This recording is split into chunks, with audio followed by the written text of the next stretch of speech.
Are you coming to the tree where they strung up a man? They say murder three.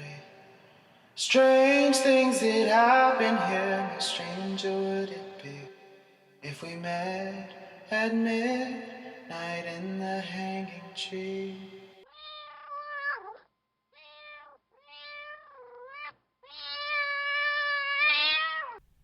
And welcome to the show. I'm your host, Chris James.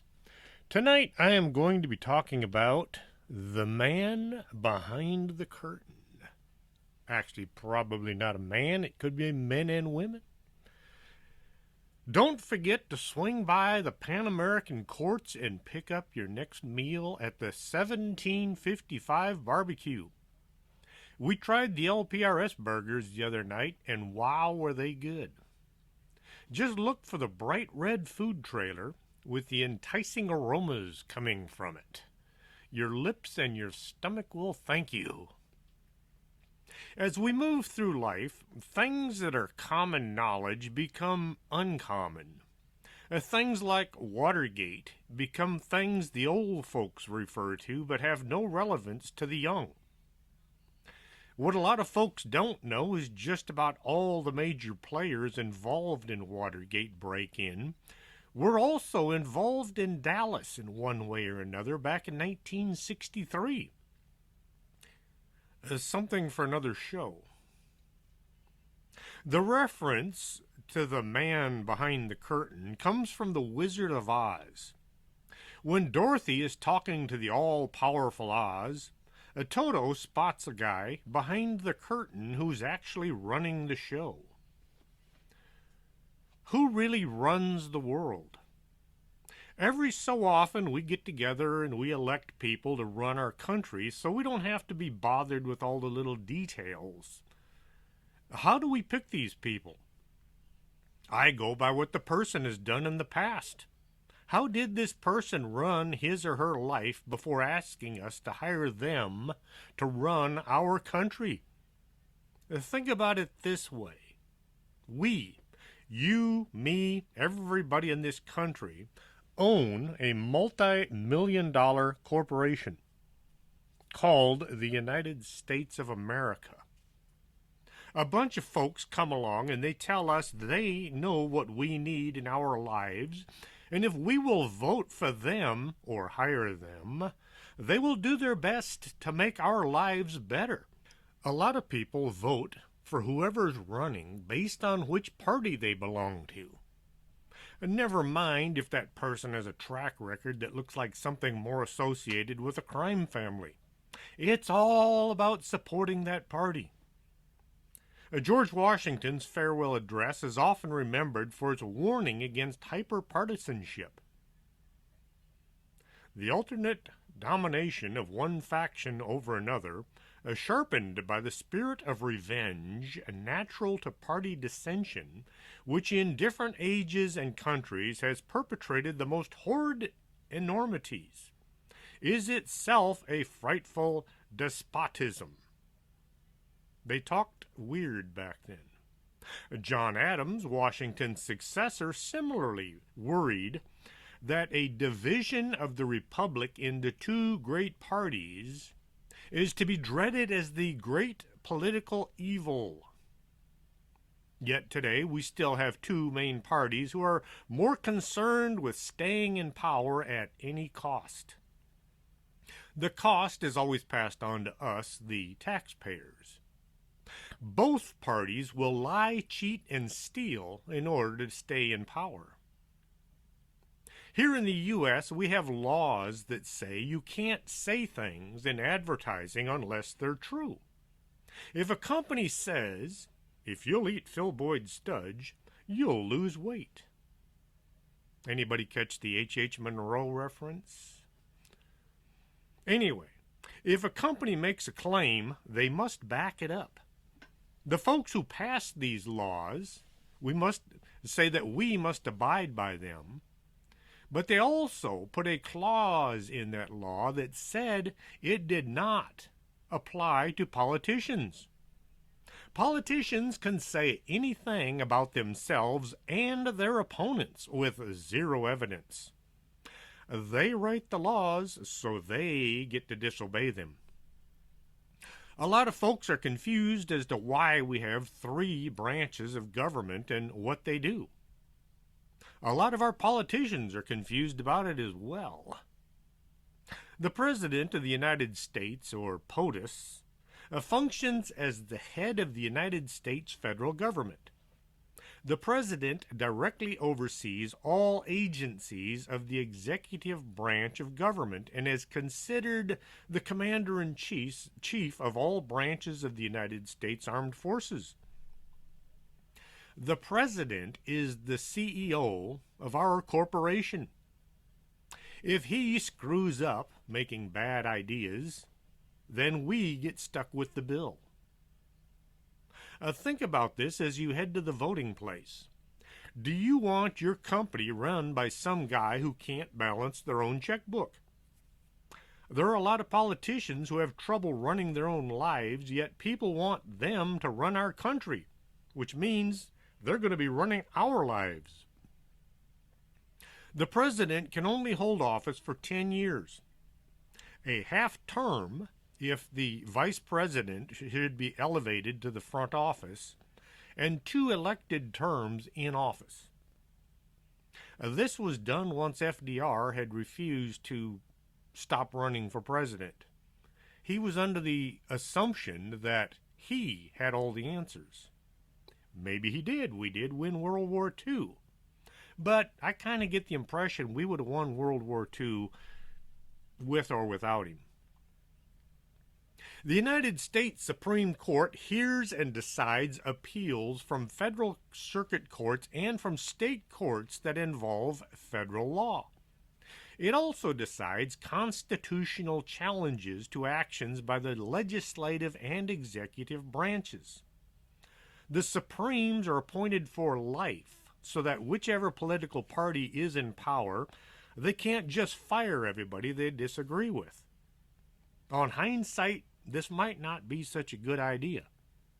We are seeing a few judges today trying to make decisions who might just need to retire. If you can't stay awake during a photo shoot, maybe it's time to go to bed and stay there. Maybe the Supremes should be appointed for 20 or 30 years. Let's face it, we're all getting older and not everybody's getting wiser. The Supreme Court is supposed to make all of their decisions based on the Constitution, not based on how it feels or what makes people happy. If a law is not constitutional, it's not supposed to be on the books. However, too many people today go by, oh, it feels good to change this law, despite the fact that it may or may not be constitutional. Lastly, we have Congress. You know what the opposite of progress is? Congress. A lot of people refer to these folks as being senators and congressmen. Oh boy, do we need civics classes. Congress is made up of 2 groups, the Senate and the House of Representatives. They're all congressmen. Boy, howdy do you get evil looks if you call a senator a congressman. But let's face it, they are. The House of Representatives is supposed to be our voice in Washington, our spokesman, if you will. We elect these folks to go to Washington and tell the country what we want them to say. It takes about 2 days for our representatives to wind up pulling the party line and forgetting all about us. Up until it's time for the next election. Then they're all over the place telling us, oh, look, didn't I do such a great job last time? The big boys in Washington tell our representatives how to vote. We, the people, can pound sand for all the good our representation is getting. We pay these folks about $180,000 a year. Plus, Once they retire, they continue getting about $140,000 for the rest of their life. Guess who's paying the bill? Yes, we the people are shelling out $140,000 for each and every retired member of Congress. What does your retirement look like? Is it that good? Is it that plush?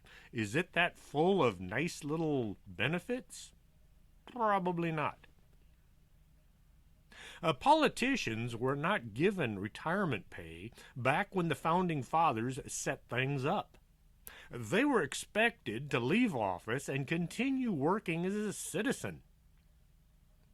After World War II, in order to get the old folks out of office, they were offered a retirement policy so they'd leave and let some new folks in to help rebuild the planet.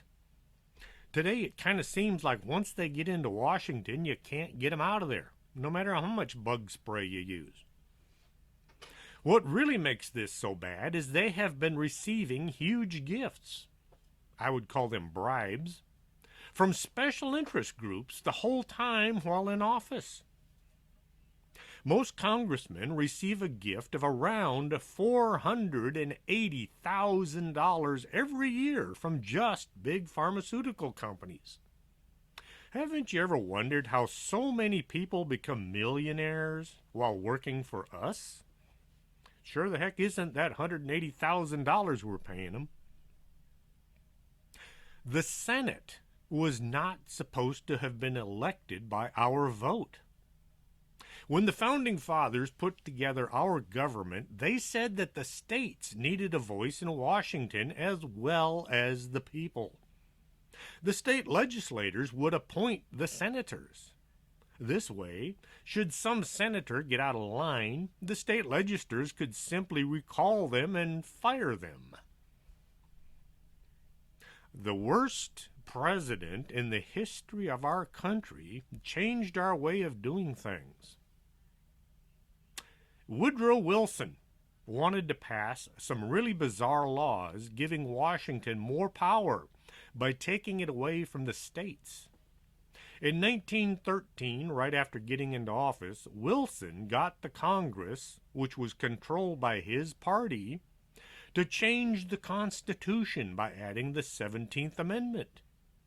This switched the power of the states to the power of Washington.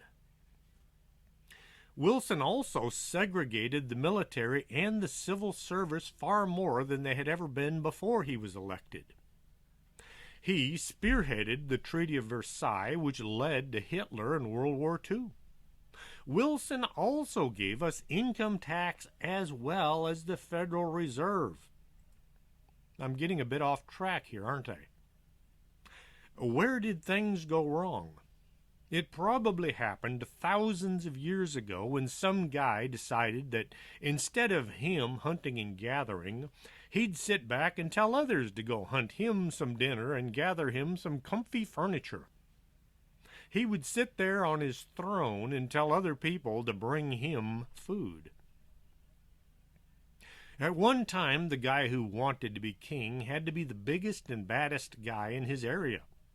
He literally had to fight his way into power. People liked to be on the winning team, so this would-be king would accumulate followers. Once he'd killed everybody in his way, his followers would see it to it that nobody snuck up behind the throne to do something nasty.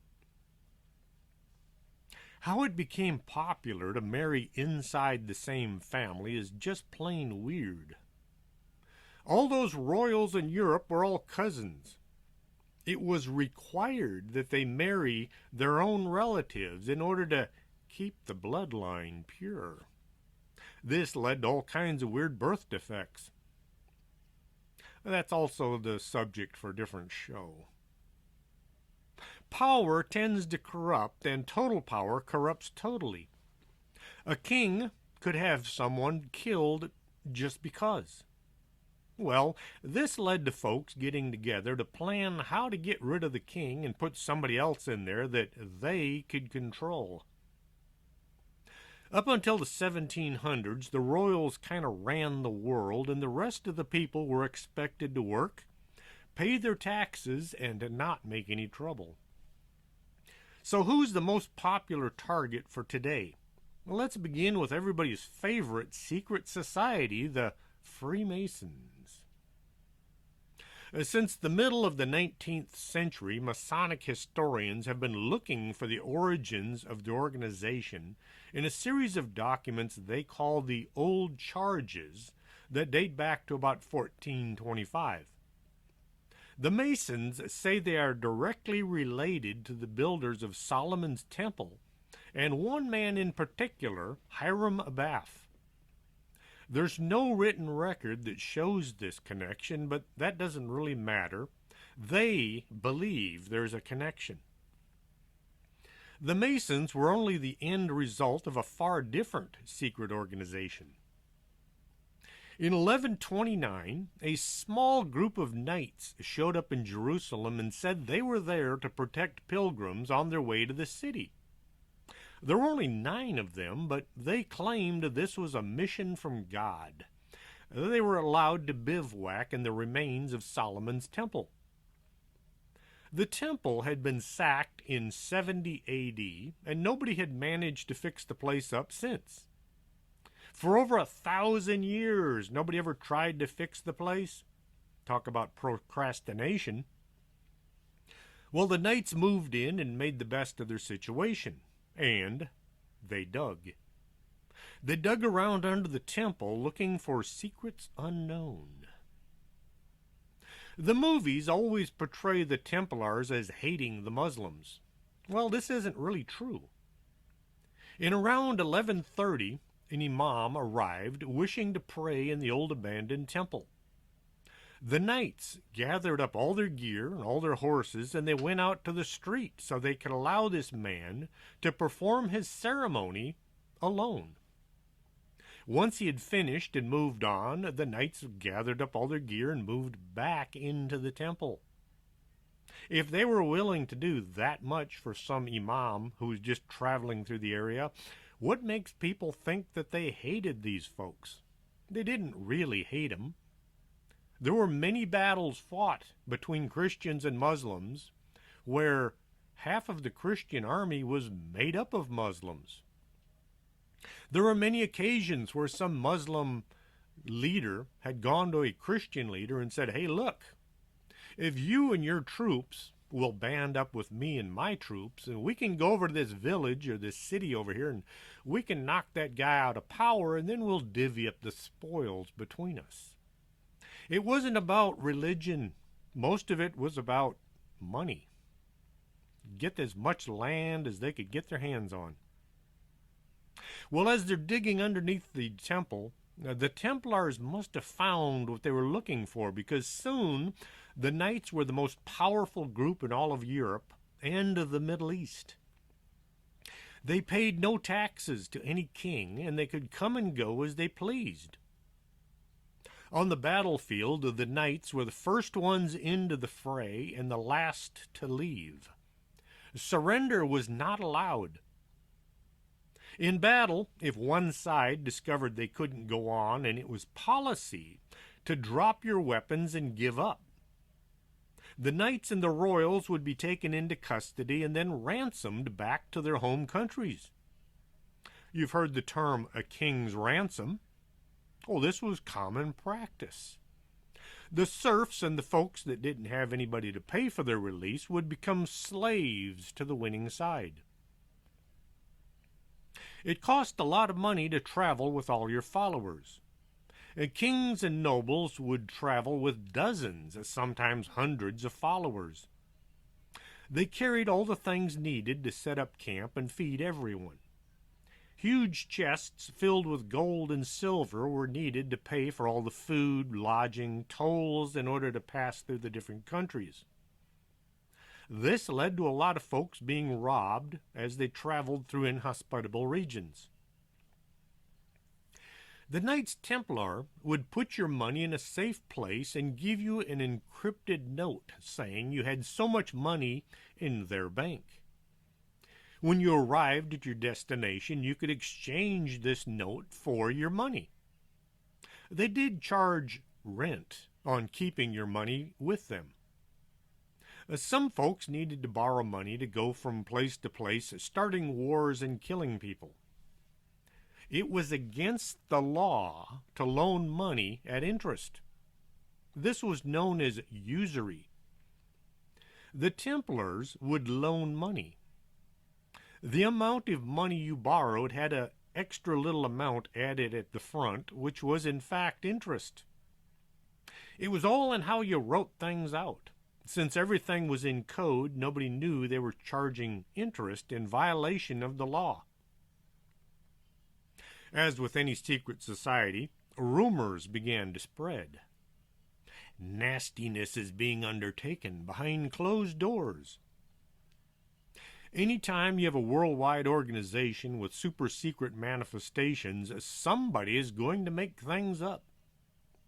People just hate not knowing, so if you won't tell them, they'll come up with their own stories. The Templars had just about every country in Europe in their debt. King Philip of France was far in debt. He was never going to pay his loans off. As a way of getting out of debt without having to work too hard, the king filed charges against the Templars, accusing them of all the things people thought they might be doing. In those days, if you accused somebody of a crime and they were found guilty, you got to keep a percentage of their property. At dawn, Friday the 13th of October 1307, a date that is sometimes linked with the origins of Friday the 13th, King Philip IV ordered Desmoulins and scores of other French Templars to be simultaneously arrested. Then came the real nastiness. Tortures and executions galore. This was before TV, so folks needed some form of entertainment. Public executions were considered quite the show, and folks would come from all around to watch. Nobody was selling T-shirts yet, but they would if they could. None of the Templars' treasure was ever found. Plus, the Templars were arrested in France, but not in Germany or several other countries. Some kings tried. The orders went out saying the knights were to be brought to the castle. Well, they showed up dressed for battle and fully armed. They were not willing to be treated to the ruling class's less than hospitable accommodations down in the local dungeon. Once the king had said his piece, the knights simply left. But soon the order had vanished from sight. They were still around, they were just using different names. The Freemasons showed up just about 100 years after the order had disappeared. George Washington was a Mason as well as a lot of his generals. The Declaration of Independence was signed by several Masons as well. Leading up to the Civil War, the country had two distinct forms of Masonic lodges: the Masons of the North and the Masons of the South. The Supreme Council of Southern Jurisdiction was founded in Charleston, South Carolina in 1801. This council was in charge of the goings-on in the states in the southern half of the country. Surprisingly, or maybe not, the states and territories in the southern jurisdiction are also the states of the Confederacy. The nation was split along the border between the two jurisdictions of the Freemasons. This strikes me as just a bit odd, but then who knows for sure? One branch of the Freemasons, the Prince Hall Masons, played a role in beginning and then sustaining the Underground Railroad. They were against slavery and felt it was their duty to help sneak runaway slaves to freedom. A lot of people don't realize that a lot of freed slaves have their freedom because of the Masons. On the other hand, there were the Knights of the Golden Circle. They had no qualms as far as keeping slaves and felt it was their duty to do anything, including assassinations, to keep the southern states in power.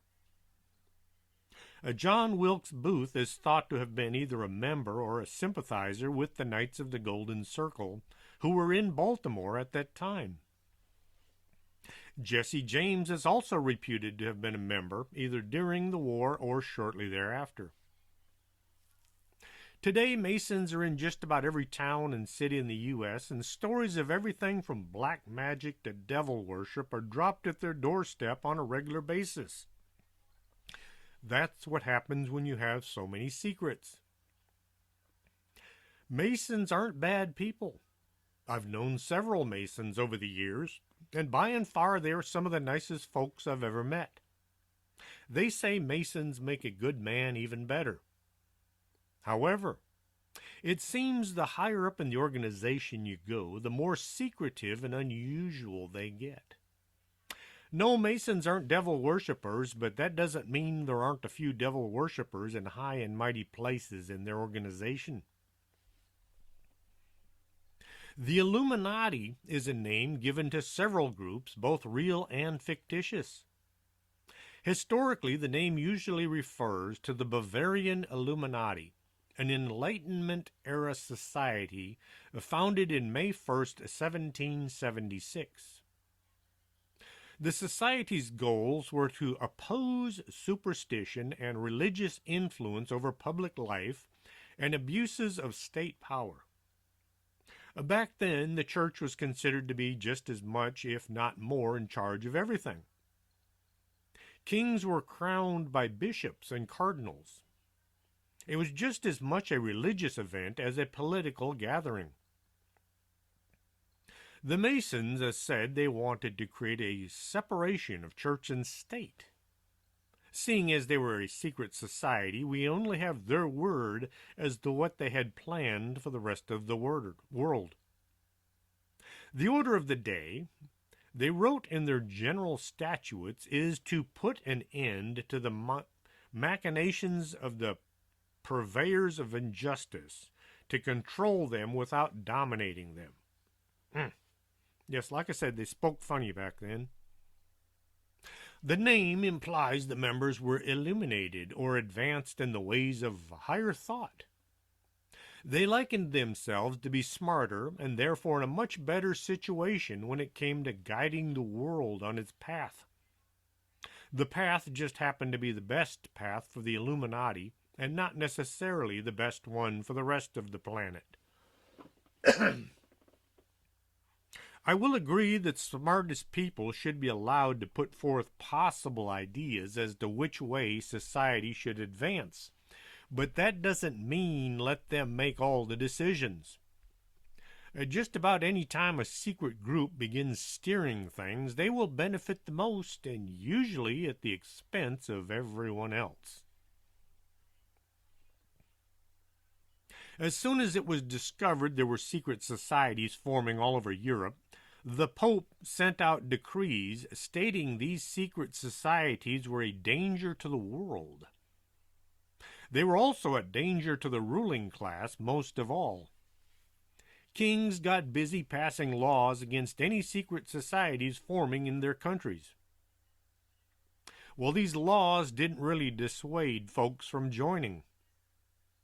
People who were tired of being told how to think and believe were quick to seek out any organization that said they would make life better. The organization only had about 25 members in 1776. Folks say they were responsible for both the American Revolution as well as the French Revolution. With so few members, this would have been nearly impossible. Now, I've just noticed I don't have my notes for my commercials. So just a quick saying, don't forget to buy your coffee at the Organic Man Coffee Trike on McPherson. Check out some of the books at the Phoenix Bookstore on Victoria Street. Get your eyes checked at the Optica del Norte right across the street from the Embassy Suites. And if your skin looks like something Quasimodo would be proud of, maybe you should talk to my wife about getting a free skincare class. You can contact her at 956-723-3019. And as soon as I'm done recording the show, I'm going to look for my notes again. Adam Weishaupt, the founder of the Illuminati, actually had wanted to join the Masons, but they wouldn't let him in. So he simply created his own secret society based on Masonic ideas. The trouble there was he only had the ideas that he could figure out listening to other people say what the Masons did. Seeing as they were a secret society, nobody would tell him how they functioned. So he just kind of made up things as he went. Once his little group had become a big group, the Masons thought maybe this bunch should become a part of their bigger group. The Illuminati were taken into the Masons in 1779. Once the two groups were one, the Illuminati began taking over. They only seized power in 3 lodges. The majority of the Masonic lodges kept their distance from this upstart society. The Illuminati today is said to be linked directly to the original organization. Still, we have only their word for this. For all we know, anybody can begin calling themselves the Illuminati, and we would be no wiser as to where they had come from or what their ideas were. They are often aligned to conspiracy that want to control the world by masterminding events and planting agents in government and corporations in order to gain political power and influence and to establish the New World Order. How many times have you heard a politician talk about the New World Order and how it would be a good thing? Speaking of planting agents, Adolf Hitler worked for the secret police, and he was actually sent to the Nazi Party to find out what they were doing and then report back to the authorities. Once he'd attended a few meetings, Hitler decided they had the right idea, and he worked his way to the top of the party. Joseph Stalin was also a member of the secret police in Russia. He had been sent to keep tabs on Lenin and Trotsky, so they didn't get big and powerful. When Joe realized the Bolsheviks were going to win, he switched his allegiances so he would come out on the winning side. And he also managed to claw his way to the top. We all know how that worked out in both cases. Not being content with becoming enormously wealthy and powerful, the members of both the Freemasons and the Illuminati began to set their sights on higher things. They believed the world would be a better place if everybody thought along the same lines. Once again, a new world order. Not every puppet master is a member of a secret society. Some are members of huge families, like the Rothschild family, the most wealthy family on the planet. 1760, Mayor Amschel Rothschild was in the employ of the German Landgraves of Hesse-Kassel in Frankfurt. His specialty was finance. Rothschild managed to use his position working for the ruler to invest some of his own money and some he had borrowed from his boss without his boss knowing he was borrowing it.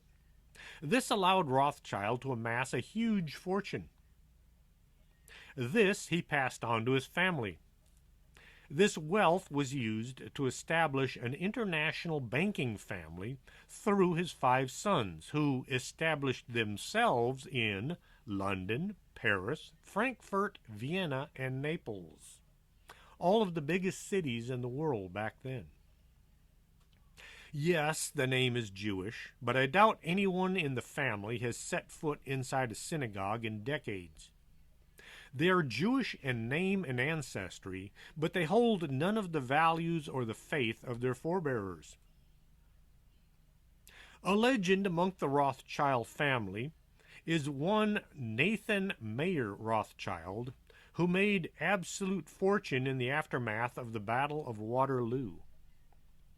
With the Rothschilds orchestrating the British war efforts in the Napoleonic War, remember the five brothers had set up a giant network of contacts, which included couriers, shippers, and secret agents. The banking family had offices in England, loaning money to the British to fight Napoleon, and they had offices in Paris loaning money to Napoleon to fight the British.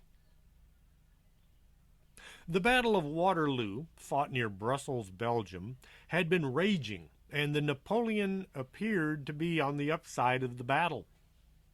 News had reached London that Waterloo would be lost.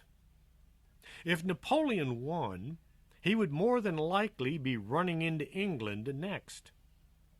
This would put the folks there in a bad place financially. What nobody knew was that British reinforcements had arrived, and eventually the British Army came out of the battle as the victors. Now, one of these Rothschild agents came into play. His job was to provide Nathan Mayer Rothschild with news before anybody else knew. The agent set about making his way back to London. Paying a ton of money to get a boat over the choppy waters from Ostend, Belgium, the agent reached London well before any other news could cross the English Channel. The legend states that Nathan Mayer went to the London Stock Exchange, and in a bid to cause prices to crash, he sold all of his government bonds. Everybody else immediately followed suit, believing that the Battle of Waterloo had been lost. All those government stocks would be worthless, so sell them as fast as you could. At the very last minute, Nathan Mayer then bought all the government bonds he could at a very low price. People just wanted to get rid of those things, so he gobbled them up. When news finally broke of Britain's victory at Waterloo, the prices of these bonds suddenly skyrocketed, resulting in immense profits for Rothschild dynasty. If you buy stocks at $1 a piece and they suddenly become worth $10 in just minutes, your money will become 10 times the value. Do this with millions of dollars and, well, you're the winner. You remember the movie Trading Places, where Eddie Murphy and Dan Aykroyd used their prior knowledge to sell and then buy back stocks and make a killing? This was just what Rothschild did in London. Today it's called insider trading, and you can go to jail for it. That is, if you're not super rich and powerful and have lots of friends in high places. It is well known among those who have seriously studied the subject of war that war is very expensive, not just manpower, but in money. Special interest groups who have secret society connections and international bankers have found that war is beneficial. Well, it's beneficial to them. The bigger the war, the bigger the profits. And if you can back both sides of the conflict, well, no matter who wins or loses, you're still going to come out on top. Britain ruled the world by its navy, and the navy ran on coal. A coal-powered battleship was considered the best you could get, right up until something called oil began to show up. The people of Britain weren't keen on the idea of rebuilding their entire fleet. Coal was readily available from Wales. Where were they going to get all that oil, and why would they want to rebuild their entire fleet? They already ruled the world. Well, Germany was beginning to build up its world dominance, and the thing that got Britain's attention was when Kaiser Wilhelm sent a battleship into Agadir in 1911. This was considered an affront to the British Empire, and something had to be done about it. Britain immediately began to rebuild their navy to keep those Germans in their place. their place being anywhere Britain wasn't. Keep in mind the Rothschilds had giant banks in both Britain and Germany. Governments don't have any money. The people in the country have the money, and the only way the government gets money is by taxing its citizens or borrowing from an international bank. To rebuild the British fleet meant huge loans needed to be taken out.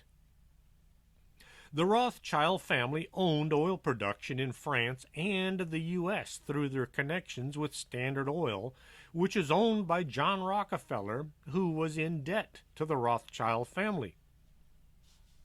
Oil-powered ships were faster and more reliable, so change they must.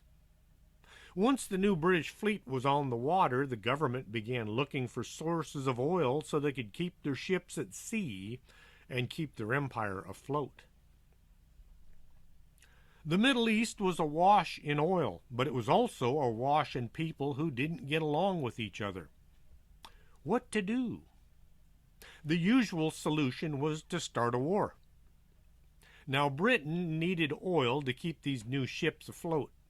They voted to buy 51% of an oil company as a good start. To meet the necessity of securing foreign sources of oil, puppet regimes would be established in countries like Persia, which later became Iran. Then there was that Turkish Empire that was very much in the way. Britain would have to do something about that as well. The Suez Canal ran right through a big part of the Turkish Empire. Austro-Hungary started a war with Serbia. France and Britain sided with Serbia. Then Germany gets into the fray by siding with Austria. Turkey gets drawn into things on the side of Austria and Germany. The next thing you know, we have World War I going on. When at long last Germany and all of its allies decided they'd had enough, the great redesigning began. After the Paris Peace Conference in 1919, the signing of the Treaty of Versailles, which was spearheaded by Woodrow Wilson, on June 28, 1919, and the map of Europe was redrawn by, who else? The winners. Austro-Hungary, the Ottoman Empire, or Turkish Empire, were divided up to create a large number of small new countries in Eastern Europe. Small countries were less likely to start anything against powerhouses like Britain and France. Internally, these new countries tended to have substantial ethnic minorities which wished to unite with neighboring states where their ethnicity dominated.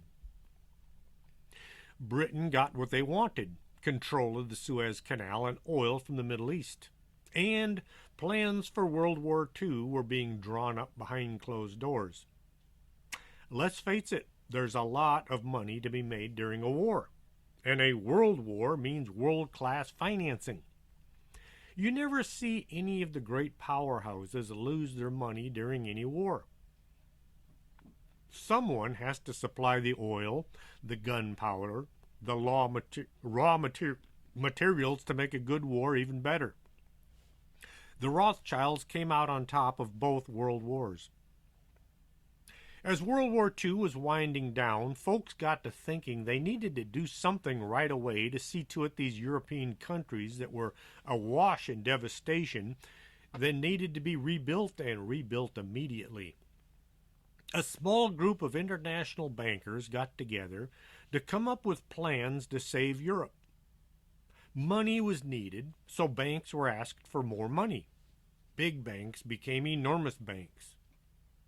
In 1954, the most powerful men in the world met under the invitation of the Dutch royal crown and the Rockefeller family. The meeting was held in the luxurious Hotel Bilderberg in a small Dutch town of Oosterbeek. For an entire weekend, they debated the future of the world. When it was over, they decided to meet once every year to exchange ideas and analyze international affairs. They went by the name the Bilderberg Club. Since then, they've gathered yearly in luxurious hotels somewhere in the world.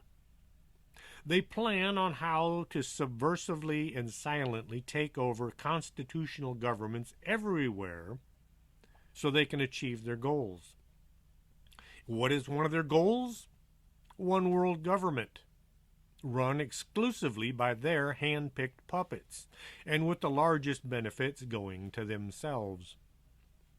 Bilderberg founding members, and for 30 years a steering committee member, Dennis Healy said, "To say we are striving for one world government is exaggerated but not wholly unfair. Those of us in Bilderberg felt we couldn't go on forever fighting one another for nothing and killing people and rendering millions homeless. Homeless people don't pay taxes. So we felt that a single community throughout the world would be a good thing. Never mind all the rest of the world who slaves all week and pay their taxes, which somehow vanishes into private banks all over Europe. A case in point, in 2011, the Federal Reserve Bank, which is in fact privately owned, secretly printed $1.1 trillion and electronically gave this gigantic bonanza to Europe's central banks and to a number of banks in Germany, Italy, Spain, Great Britain, Belgium, Switzerland, France, Portugal, and elsewhere. Not loaned, gave. As in, here you go, see ya. No need to pay that back. We'll just get the U.S. taxpayers to pay this off. These European institutions, because of their greedy Ponzi schemes that had failed, were on rubbery last legs, and the whole of Europe was about to go bankrupt. Well, our Federal Reserve came to the rescue with $1.1 trillion gift. The Fed chairman, Ben Bernanke, had publicly stated that to bail out Europe's banks, to recapitalize Europe's elitists, troubled governments, financial institutions, would be a violation of federal law. It will not be done, he said, and then he did it, and without a peep from our president or Congress. Now, do you think that money was doled out to poor folks to buy food and clothing? I think not. It more than likely went to the big bankers who had lost rooms full of money by making bad investments. And we get stuck with the bill. What do we actually know about the Bilderberg Society? A few people have ever heard of them, and if you try to find them, you'll be told they don't exist. However, they are a group of international bankers and super-rich people who believe they should be allowed to rule the world. It's the golden rule. The guy with all the gold makes all the rules. You've heard of the New World Order or One World Government. Well, these are the people who are pushing this idea down people's throats. It's not for the good of man that they aspire to control the planet. It's because they think they were born into a higher social status and the planet belongs to them. Who has all the gold in the world? Oh, there's a huge building in Kentucky that's supposed to be filled with gold. The gold depository at Fort Knox. They say it's there. They say we own it, but we can't see it. We just have to take their word for it that all the gold is still there. In 1974, a clown show known as the Audit took place. A bunch of congressmen went and they peeked inside one vault and they said, "Look, gold." They weighed 1 bar and they said, "See, it's all there." No one I know has ever seen the tons of gold we are supposed to have locked away inside the vaults.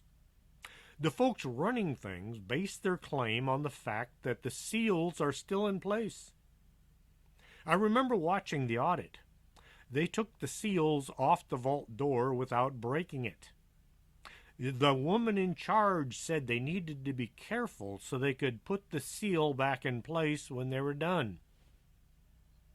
What kind of a seal on a door can be removed and then replaced without breaking it? That's not a seal. A lot of us believe all the gold we used to have is now in the hands of a bunch of international bankers who also want to own the world. Is there any gold at Fort Knox? In Europe, a bank was auditing some of their gold reserves. A sample was taken from one of the bars. They discovered the bar was gold-covered lead. This happened in Odessa. They found out some of the gold bars in their vaults were lead bars covered in gold. Do you think maybe some of the gold might not be gold as well in our banks? Up there in Fort Knox. Gold does strange things to people. It makes them act weird. How hard would it be for a group of international bankers to have slowly shipped tons of gold from the U.S. over the years that nobody has been allowed to see the gold we are supposed to own? The Bilderberg Group has way too much power and too much money. They use their gold to get people to do their bidding. Once they have the politicians in their pockets, they can use their power to get these politicians to hand over anything that supposedly belongs to us. Just look how much it costs for a politician to run for office. They show it on the news all the time. This politician or that politician has raised millions of dollars. Did you send them that money? I sure the heck didn't. They're getting a lot of that money from foreign international bankers. And where do these international bankers get their money? From people like us, simply taking it out of our pockets in the form of taxes. The Bilderberg Group controls the IMF, the World Bank, the UN, all the European central banks. Every prominent European commissioner has at one time or another attended a Bilderberg meeting. Every NATO general secretary is a Bilderberger. You see where we're up against? Bilderberg, in fact, is a foreign policy arm of an all-powerful and completely unknown group called the Committee of 300, whose ancestors were the British East India Tea Company, whose main line of work didn't have anything to do with selling tea, but with moving drugs. Anytime somebody from England touts out the old, "we never had slaves," just ask them about the East India Tea Company. If you were living in India during the British colonial era, there was a chance that you and your family might just get shipped to Africa, where you would be forced to work on a plantation. If you had the idea that you wanted some freedom, and you took your family to anywhere other than where you were being assigned, the East India Tea Company Army would come and take you back to your proper place, or they'd kill you. The tea company had a bigger army than the British Empire. A tea company with its own army. Think about that for a second. Opium doesn't grow in China, and yet people accredit opium smoking with Chinese people. What do you suppose that is? In 1793, China was the home of a sophisticated culture and rich history. Among other remarkable achievements, China invented movable type, kites, toilet paper, flush toilets, and gunpowder. They perfected porcelain, silk, and tea production. In 1793 was the beginning of the end of the Imperial China. Great Britain and other European nations desired silk, tea, and porcelain. They wanted badly to trade with China. China wanted nothing to do with Europe and even refused to meet with European diplomats. Finally, in 1793, a British diplomat was successful in reaching the Chinese court. He told the Chinese of the wonderful products of his country. convinced that once they really knew what Europe had to offer, they would quickly agree to engage in trade. China said, nah, don't need anything from you. They did agree to sell Europe their silk, tea, and porcelain, but they would buy nothing in return. Because Chinese goods were so sought after in Europe, an imbalance of trade developed. European gold and silver went to China for imported goods, but none returned because there was no possibility of exports. Well, this was unacceptable to the British, and they desperately looked for a solution. The solution to Britain's problem was opium. Although opium had been used in China for medical purposes for a long time, it had not been used as a recreational drug. It was too expensive and not easy to obtain because opium doesn't grow in China. The British brought in loads of opium to China in 1825, making the drug cheap and readily available. Soon, not surprisingly, the Chinese began to become addicted to the drug. The emperor outlawed the possession, use, and trade in opium, but the profits were so immense that an illegal trade quickly developed. The East India Tea Company supplied all the opium the Chinese wanted, and the Chinese government was unable to stop the smuggling. The balance of trade gradually reversed. 1839, the emperor ordered a stop to all opium trade. Well, the British were outraged, especially the East India Tea Company. The First Opium War began. Faced with British industrial weaponry, it was no contest, and British easily defeated the Chinese. As part of the settlement of the war, China was forced to agree to open up new ports for trade and to surrender the island of Hong Kong to British control for 99 years. A second Opium War was launched by Britain in 1856, forcing more concessions on the Chinese. Among other humiliations, the Chinese government was no longer able to hold foreigners accountable under Chinese law for crimes committed in China. An ever-weakening Chinese government also lost the support of its own people, who it could no longer protect. By 1911, the empire was dead and the republic was born in China, sort of. The puppet government was in charge, and the people had absolutely no power. They just like to call it the Republic of China. The entire world drug trade is now controlled by several members of the Committee of 300. The trade nets something like $500 to $700 billion a year. Most of this dirty money is recycled through all the major stock markets and then pocketed as legitimate profit. Their goal is to rule the world. The doctrine of this group is not democracy or communism, but a form of fascism. The doctrine is totalitarian socialism. You must begin to think correctly. The Illuminati, the Masons, and the Bilderberg Society are not communists, but there are some communist members of the secret societies. The very idea of a bunch of world bankers, few of whom are U.S. citizens, wanting to decide who will be our president doesn't sit well with me. These folks have come to the conclusion that not only do they want all the money in the world, they want all the power as well. Anytime you hear of a decision being made that just doesn't sound good for our country, ask yourself who is really making these decisions. Just pretend for a second there's an election coming up. How can you tell which candidate is under the control of the puppet masters?